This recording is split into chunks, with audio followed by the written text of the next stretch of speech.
अरे भाई साहब, दहेज की कौन कह रहा है? हमें तो बस अपनी बेटी दे दीजिए। वो तो ठीक है समधी जी, पर फिर भी आपकी कोई मांग हो तो बता दीजिए, जिससे सब बातें साफ रहें, कोई समस्या ना हो आगे। महेश जी बोले, इसमें बताना क्या, आप खुद समझदार हैं, जो भी देंगे अपनी बेटी को देंगे। वैसे आप कह ही रहे हैं तो बताए देता हूँ। हमारे घर में एक 4 व्हीलर गाड़ी है और एक 2 व्हीलर। बड़ी गाड़ी तो मैं और विवेक अपने ऑफिस ले जाते हैं। नई नई शादी के बाद बहू कोई 2 व्हीलर से अपने स्कूल जाती अच्छी थोड़ी ना लगेगी, तो एक बड़ी गाड़ी देख लीजिएगा। अब देंगे ही तो थोड़ी बड़ी दे दीजिएगा। पहले वाली तो छोटी है, मॉडल भी पुराना हो गया है। इतनी बड़ी तो दीजिएगा ही कि सब परिवार के लोग आराम से आ जाएं। बाकी बहू बेटे के कमरे के लिए फर्नीचर, टीवी, एसी, बेड, अलमारी, वॉशिंग मशीन तो आप देंगे ही। फिर कह देता हूँ, हमें कुछ नहीं चाहिए, हमारे पास तो सब है। ये तो आप अपनी बिटिया को देंगे। महेश जी मूँछों पर ताव देते हुए बोले, बेचारे दिवाकर जी की 3 बेटियां 2 बेटे हैं। पोस्ट ऑफिस की छोटी सी नौकरी में इतने बड़े परिवार का भरण पोषण करते आए हैं।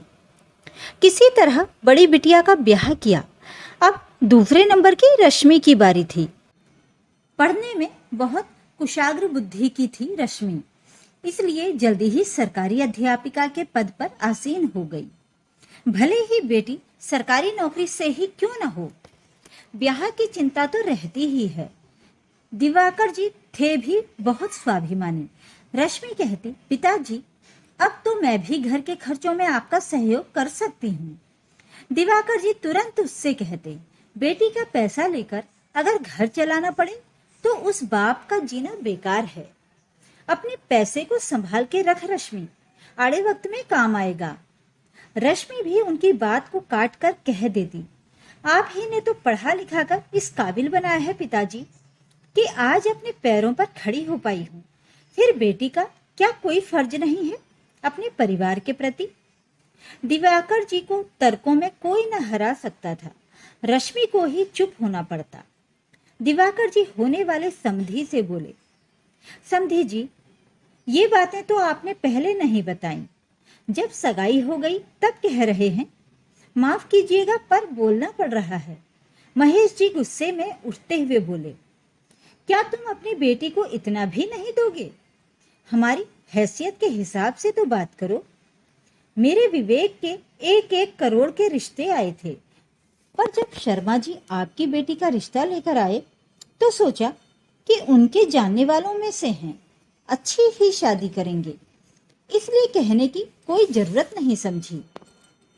ऐसा करो, अपनी बेटी को जीवन भर बिठा कर रखो, और हाँ, अगर ब्याह करना हो तो सभी बारातियों के लिए 1-1 चांदी का सिक्का और मेवे के डिब्बे का इंतजाम कर लेना। मैं चलता हूँ। वो तो इतना इसलिए बोल रहा हूँ कि सगाई हो गई है, नहीं तो कब का चला जाता। मेरी भी समाज में कुछ इज्जत है। दिवाकर जी हाथ जोड़ते हुए बोले, माफ कीजिए, मुझे नादान हूँ। आप जैसा कह रहे हैं सारा इंतजाम वैसे ही होगा, बस ब्याह 2-4 महीने बाद रख लीजिए, ताकि मैं इस घर को बेचकर पैसे का इंतजाम कर सकूं। 78 वर्षीय दिवाकर जी की आवाज कंपकपाने लगी। अपनी धोती के कोर से आंसुओं को पोंछते हुए आगे बोले, आप तो समझदार हैं। एक बेटी के बाप की क्या इज्जत रह जाएगी अगर ये रिश्ता टूटा तो? जिस लड़के की शादी टूट जाती है उसके लिए रिश्ता मिलना कितना मुश्किल हो जाता है, ये तो आप भी समझते हैं। महेश जी बोले, ठीक है, फिर 15 दिन इंतजार करूँगा। अगर पैसों का इंतजाम हो जाए तो फ़ोन कर देना, नहीं तो राम राम।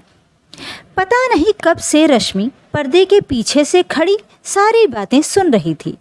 उसने अपने आंसुओं को पोंछते हुए पिताजी के चेहरे को गौर से निहारा तो दिवाकर जी ने बिटिया से आंखें चुरा लीं। रश्मि बाहर आकर महेश जी से बोली, अंकल जी, कौन है आप? एक बेटे के पिता, जिस बकरे को आपने जीवन भर खिलाया पिलाया इस दिन के लिए जब उसे बेचकर अपनी ज़रूरतें पूरी कर सकें।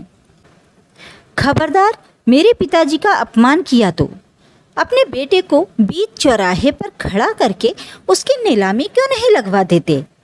जो सबसे ज़्यादा कीमत लगाए उसी को बेच दो। कम से कम इससे किसी बाप का आप लड़के वालों की खातिरदारी का पैसा तो बच जाएगा ना, और आपको अपने बकरे की मुँह मांगी कीमत मिल जाएगी।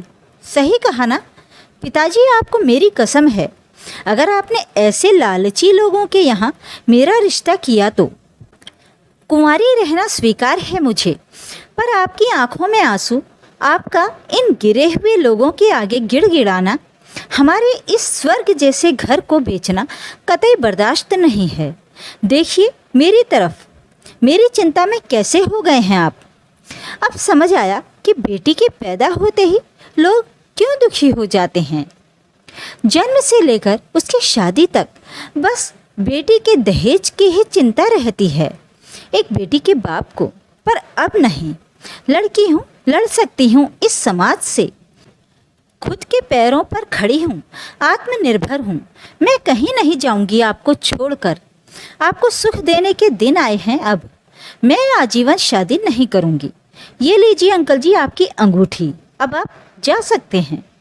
महेश जी अपना सा मुंह लेकर चलते बने। दिवाकर जी ने बिटिया को गले लगा लिया। तेरी जैसी बेटी अगर हर माँ बाप को मिल जाए तो कोई बेटी को बोझ नहीं समझेगा। दिवाकर जी भी आज खुद से एक प्रण कर चुके थे।